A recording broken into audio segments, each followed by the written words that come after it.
A'udzu billahi minasy syaithanir rajim.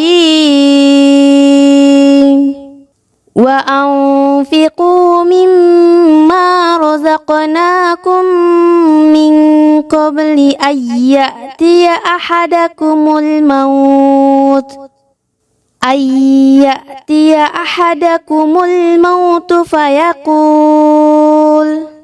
fayaqul rabbi laula akhartani ila ajalin qarib fa asaddaqa wa akum minas sholihin.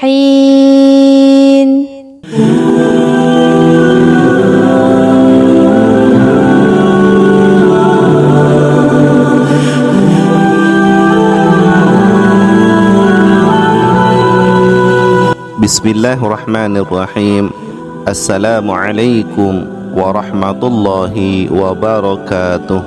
Pendengar yang budiman, dalam diri manusia terdapat dua unsur yang selalu membersamainya, yakni unsur jasmani dan unsur rohani. Masing-masing kelak akan kembali ke asal mulanya sebagaimana awal sebelum manusia diciptakan. Unsur jasmani akan kembali menjadi tanah, kemudian unsur rohani akan kembali ke hadirat Tuhannya. Manusia kelak akan mempertanggungjawabkan segala perbuatannya di dunia. Alam dunia adalah alam ketiga dari 5 alam yang dilalui oleh manusia, yakni setelah alam kandungan. Sebelum manusia berada di alam kandungan, mereka terlebih dahulu berada di alam ruh, alam yang gaib dan hanya Allah subhanahu wa ta'ala yang maha mengetahui rahasia alam tersebut. Alam ruh, alam kandungan, kemudian alam dunia, dan pada akhirnya manusia akan mati dan berlanjut di alam kubur sampai hari kiamat tiba. Dan pada puncaknya di alam akhirat, tempat manusia akan menerima balasan atas perbuatannya dulu di dunia. Cukuplah bagi manusia kematian menjadi nasihat dalam hidupnya. Berapa banyak saudara-saudara kita yang telah diantarkan ke pemakaman, berapa sering kita iringi keranda yang berisi tubuh tidak berdaya. Kalau saja kematian seseorang tidak mampu membuat kita merenung dan bertobat dari kemaksiatan dan dosa, dengan cara apalagi diri ini mau berubah dan sampai kapan? Manusia akan digotong oleh saudaranya dan kerabatnya menuju tempat penantian sementara, yakni alam kubur, sampai tibanya hari kiamat. Ketakutan yang selama ini manusia pikirkan akan dijumpai dan dirasakannya. Dulu mereka yang mengiringi kematian saudaranya atau bahkan keluarganya, sekarang mereka yang diiringi dan diantarkan. Dulu mereka yang menangisi kepergian saudaranya, suatu saat mereka akan ditangisi orang lain atas kepergiannya. Dulu mereka yang mensolati saudaranya, suatu saat akan tiba di mana diri ini akan disolatkan juga. Sungguh kehidupan yang fana dan hanya permainan belaka. Allah subhanahu wa ta'ala berfirman, kehidupan dunia sungguh permainan belaka. Barang siapa yang dapat terpedaya olehnya, maka sungguh manusia itu sangat merugi. Pendengar yang budiman, beberapa misteri keranda jenazah yang dapat menjadi pelajaran bagi manusia yang beriman.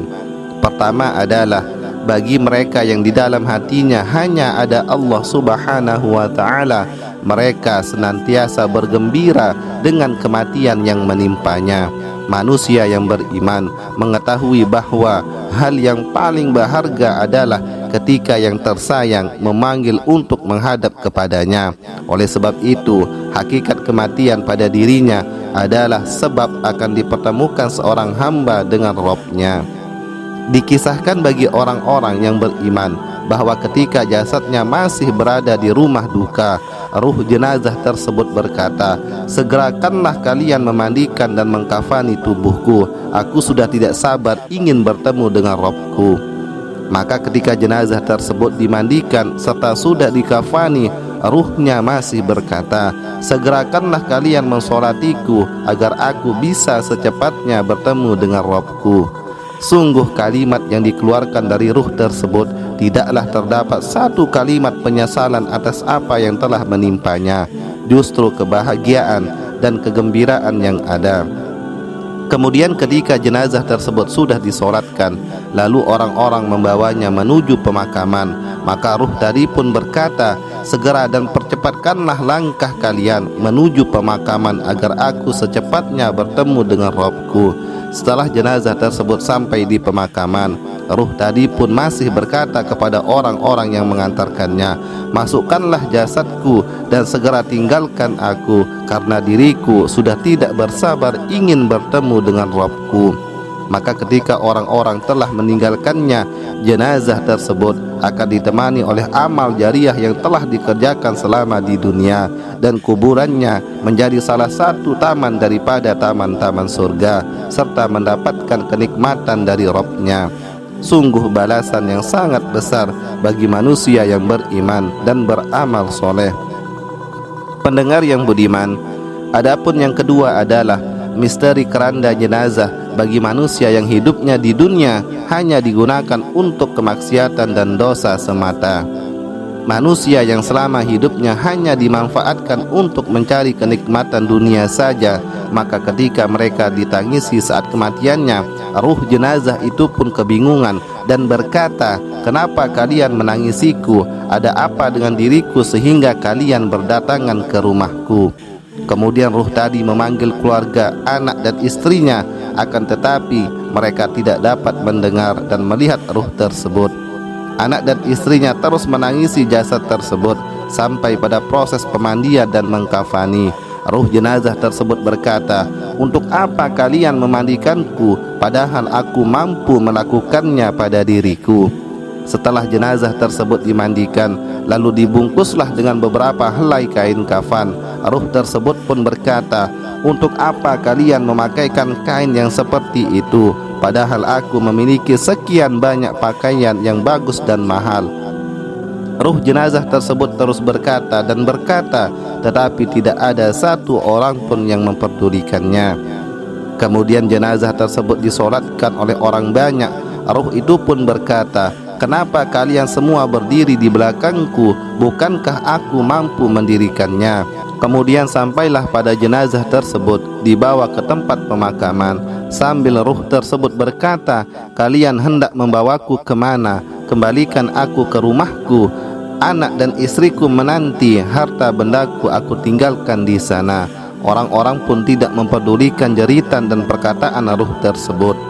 Kemudian ketika jenazah tersebut sampai di tempat pemakaman, ruh tadi pun kembali berkata, mau kalian apakan tubuhku? Untuk apa lubang yang kalian gali ini? Siapa yang akan betah berada dalam lubang yang kalian buat dan sempit ini? Maka orang-orang pun memasukkan jenazah tersebut ke dalam kubur. Ruh jenazah itu pun menangis dan berkata, kembalikan aku ke rumahku, jangan kalian tinggalkan aku sendirian. Di mana anak-anakku, istriku, sahabat-sahabatku, teman-temanku? Siapa yang akan menemaniku di sini? Harta bendaku kalian akan apakan? Dulu saya mencarinya dengan susah payah dan dengan perjuangan yang tidak mudah. Kembalikan itu semua kepadaku. Maka lubang kubur itu pun ditutupi dengan tanah dan orang-orang meninggalkannya. Hanya dia dan amalnya dulu yang membersamainya. Jika hidupnya dulu hanya untuk dunia semata, maka ingatlah kuburannya akan menjadi lubang daripada lubang-lubang neraka. Sungguh azab Allah sangat pedih bagi mereka yang senantiasa bermaksiat semasa hidupnya. Semoga Allah Subhanahu wa ta'ala memberikan kita petunjuk dan bimbingannya agar hati dan lisan ini senantiasa dapat memberikan manfaat di sisa usia yang diberikan. Amin ya rabbal alamin. Demikian uraian singkat ini, semoga bermanfaat, dan atas segala kesalahan dan kekurangan mohon maaf. Wassalamualaikum warahmatullahi wabarakatuh.